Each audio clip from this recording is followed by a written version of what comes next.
Hi everyone, I'm Sharon Malloch from MHC, and today I'm joined by Rodney Frye, MHC's community bank expert.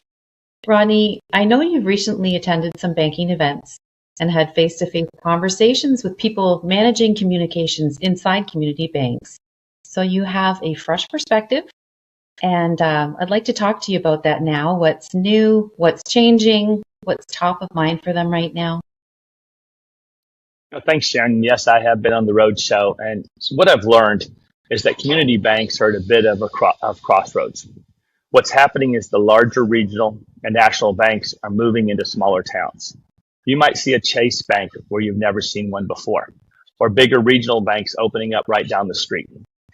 And those larger banks can just operate differently because of their scale, bigger technology, investments, broader product offerings, larger marketing budgets.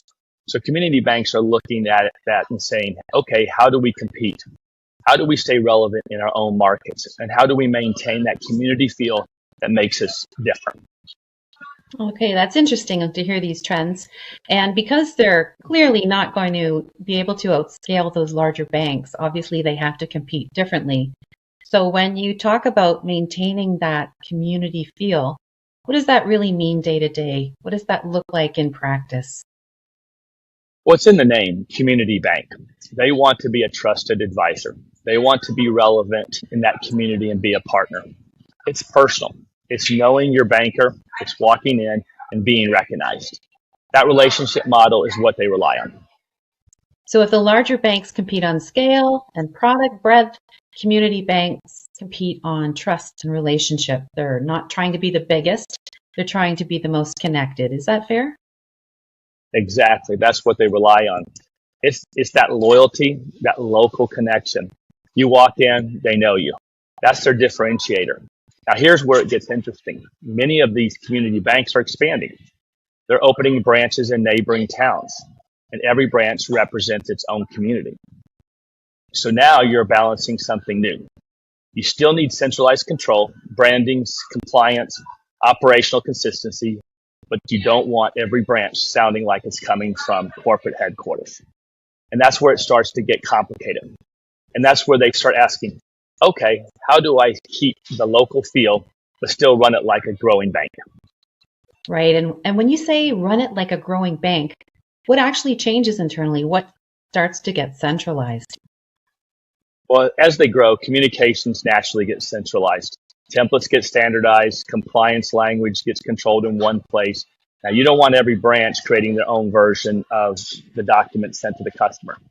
And that makes sense. You reduce risk and reduce operational cost. But over time, everything can start to feel the same. And if you're a community bank, that's not what you want or what has differentiated your bank. Right. Okay. And you mentioned something very practical when you and I spoke earlier, the idea of allowing branch level personalization inside regulated customer communications. Can you explain what that might look like? Sure. One example is having a defined section in the document where branch-specific content can be inserted. The communication still goes out from a centralized system, but there's a structured space where local messaging can be incorporated.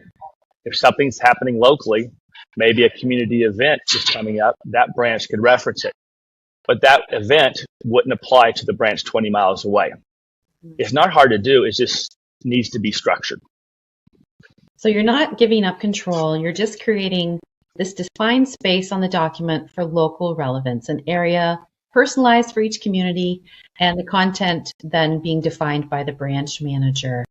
And all of this sounds good in theory, but then what's the reality on the ground in terms of staffing and internal resources at head office to support this?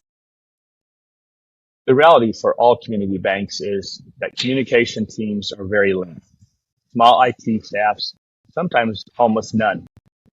And because of that, there's often an assumption that the kinds of communication systems larger banks use just aren't realistic for the community banks.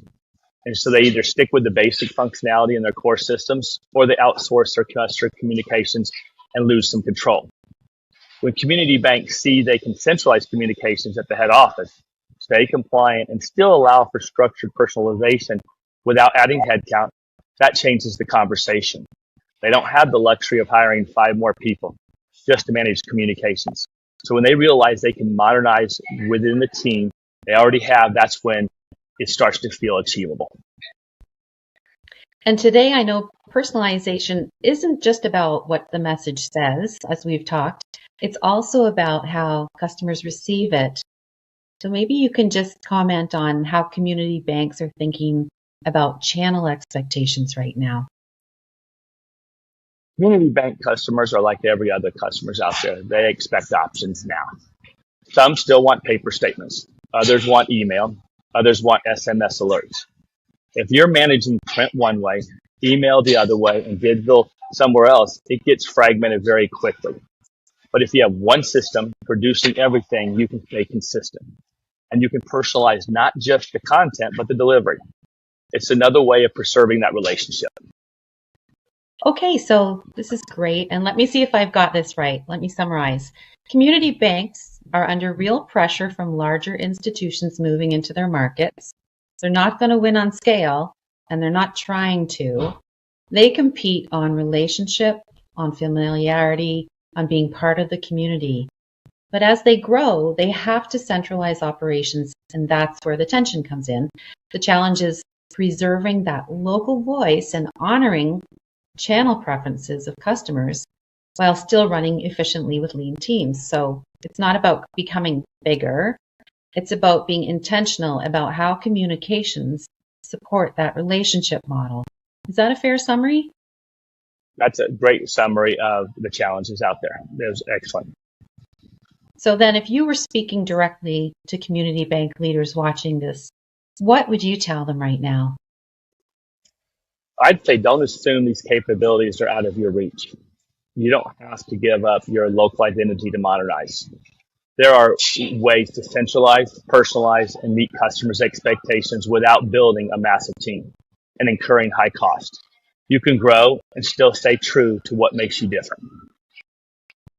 Thanks, Rodney. This has been a great conversation. I really appreciate you sharing what you've been hearing from the field.